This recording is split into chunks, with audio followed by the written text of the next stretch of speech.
शिव पुराण की कथा में किस प्रकार से ब्रह्मा जी का अभिमान भंग हुआ और केतकी को श्राप कैसे मिला। बहुत ही रोचक कथा है जिसे आप ध्यान पूर्वक सुने।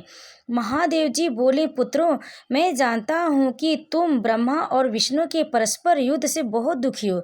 तुम डरो मत, मैं अपने गणों के साथ तुम्हारे साथ चलता हूँ। तब भगवान शिव अपने नंदी पर आरूढ़ हो देवताओं सहित युद्ध स्थल की ओर चल दिए। वहां छिपकर वे ब्रह्मा विष्णु के युद्ध को देखने लगे।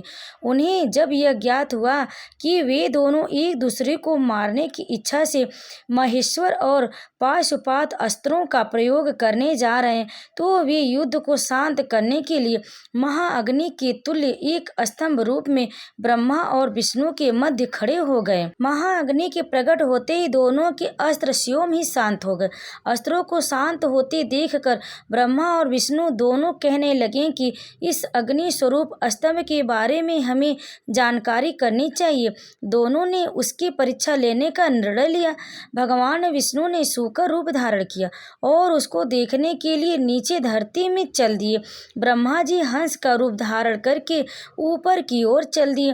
पाताल में बहुत नीचे जाने पर भी विष्णु जी को स्तंभ का अंत नहीं मिला, अतः वे वापस चले आए। ब्रह्मा जी ने आकाश में जाकर केतकी का फूल देखा। वे उस फूल को लेकर विष्णु जी के पास गए। विष्णु ने उनके चरण पकड़ लिए। ब्रह्मा जी के छल को देखकर भगवान शिव प्रकट हुए।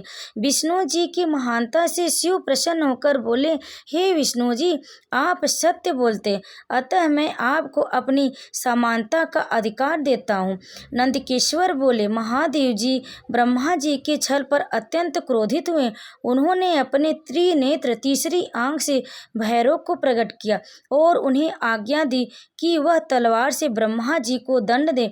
आज्ञा पाते ही भैरव ने ब्रह्मा जी के बाल पकड़ लिए और उनका पांचवा सिर काट दिया। ब्रह्मा जी डर के मारे कांपने लगे। उन्होंने भैरव के चरण पकड़ लिए तथा क्षमा मांगने लगे।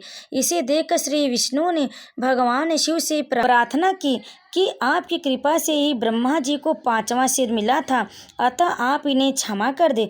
तब शिव जी की आज्ञा पाकर ब्रह्मा को भैरव ने छोड़ दिया। शिव जी ने कहा, तुमने प्रतिष्ठा और ईश्वरत्व को दिखाने के लिए छल किया, इसलिए मैं तुम्हें श्राप देता हूँ कि तुम सत्कार, स्थान व उत्सव में विहीन रहोगे। ब्रह्मा जी को अपनी गलती का पछतावा हो चुका था। उन्होंने भगवान शिव के चरण पकड़ लिए और क्षमा मांगी और निवेदन किया कि वे उनका पांचवा सिर पुनः प्रदान करें। ब्रह्मा जी ने कहा, जगत की स्थिति को बिगड़ने से बचाने के लिए पापी को दंड अवश्य देना चाहिए ताकि लोक मर्यादा बनी रहे। मैं तुम्हें वरदान देता हूँ कि तुम गणों के आचार्य कहलाओगे और तुम्हारे बिना यज्ञ पूर्ण न होंगे। फिर उन्होंने केतकी के पुष्प से कहा, अरे दुष्ट केतकी पुष्प, अब तुम मेरी पूजा के अयोग्य रहोगे। तब केतकी पुष्प बहुत दुखी हुआ और उनके चरणों में गिरकर माफी मांगने लगा। तब महादेव जी ने कहा, मेरा वचन तो झूठा नहीं हो सकता, इसलिए तू मेरे भक्तों के योग्य होगा। इस प्रकार तेरा जन्म सफल हो जाएगा। अगर आपको हमारी यह कहानी पसंद आए तो वीडियो को लाइक, शेयर, कमेंट जरूर करें।